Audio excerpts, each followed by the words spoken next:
വീട്ടിൽ ദാരുണമായി കൈയും കാലും കെട്ടിയിട്ട് ശ്വാസം മുട്ടിച്ചും തലയ്ക്കും മുഖത്തുമൊക്കെ ക്രൂരമായി പരിക്കേൽപ്പിച്ചുകൊണ്ട് ആ 65 വയസ്സുകാരന വയോധികനെ കൊലപ്പെടുത്തിയത് ഐഫോണിനും ബൈക്കിനും വേണ്ടിയുള്ള പ്രണയം എന്ന ഒരൊറ്റ കാരണം കൊണ്ടാണ്.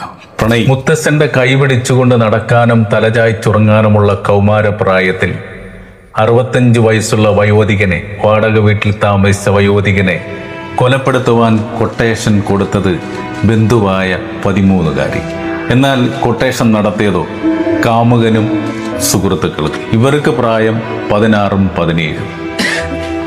ഐഫോണിൻ്റെയും ബൈക്കിൻ്റെയും മായിക ലോകത്ത് ജീവിക്കുന്ന കൗമാരക്കാരായ ഇവർക്ക് തോന്നിയ ഈ ഒരു വലിയ തെറ്റ് കരുവാറ്റയിൽ, ആലപ്പുഴ ജില്ലയിൽ കരുവാറ്റയിലുള്ള 65 വയസ്സുകാരൻ്റെ കൊലപാതകം ദൈവത്തിൻ്റെ സ്വന്തം നാടായ നമ്മുടെ കേരളം ഞെട്ടലോടെയാണ് ഇത് കണ്ടത്.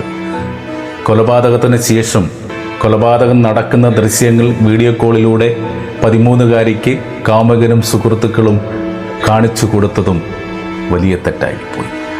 ആ കൊലപാതകം നടക്കുന്ന ദൃശ്യങ്ങൾ അത് കാണണമെങ്കിൽ ഈ 13കാരിയായ ഈ പെൺകുട്ടിയുടെ മാനസികാവസ്ഥ കേരളം എങ്ങോട്ടാണ് നമ്മൾ ചിന്തിക്കണം.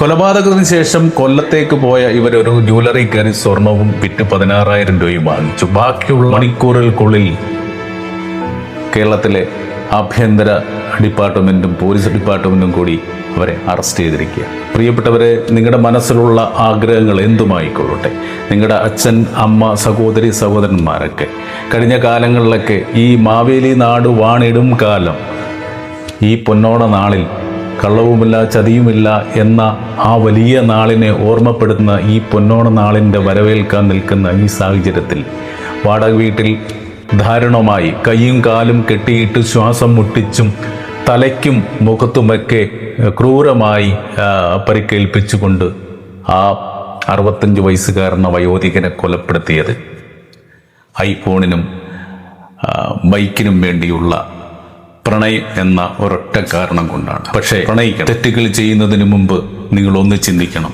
നിങ്ങളുടെ കൈപിടിച്ചും നിങ്ങൾ കൈപിടിച്ചും മുറ്റത്തോടിച്ചാടി നടക്കേണ്ട ഈ പെൺകുട്ടി എന്തുകൊണ്ട് ഈ കൊട്ടേഷൻ കൊടുത്തു? പ്രിയപ്പെട്ടവരെ, ഇങ്ങനെയുള്ള ചിന്തകളെല്ലാം വരാനുള്ള കാര്യം എന്താണ്? നമ്മുടെ ലോകത്ത് കേരളത്തിലേക്ക് വരുന്ന മാരകമായ ലഹരി വസ്തുക്കളുടെ ഉപയോഗം തീർച്ചയായിട്ടും ഇന്ന് വിദ്യാർത്ഥികളെയും വരും തലമുറയൊക്കെ അറ്റാക്ക് ചെയ്യുന്നുണ്ട്. തീർച്ചയായിട്ടും ഇതിൻ്റെ ഒരു നടപടി ശക്തമായിട്ട് ആഭ്യന്തര വകുപ്പിൽ നിന്നുണ്ടാകുന്നുണ്ട്. നമ്മൾ കാണുന്നുണ്ടല്ലോ. തീർച്ചയായിട്ടും നമ്മളെല്ലാം ഞെട്ടിച്ച ഒരു വാർത്തയാണ്. എന്തായാലും നിങ്ങളെല്ലാവരും നല്ല വഴിയിലൂടെ സഞ്ചരിക്കുവാൻ ശ്രദ്ധിക്കണം എന്ന് അഭ്യർത്ഥിക്കുന്നു.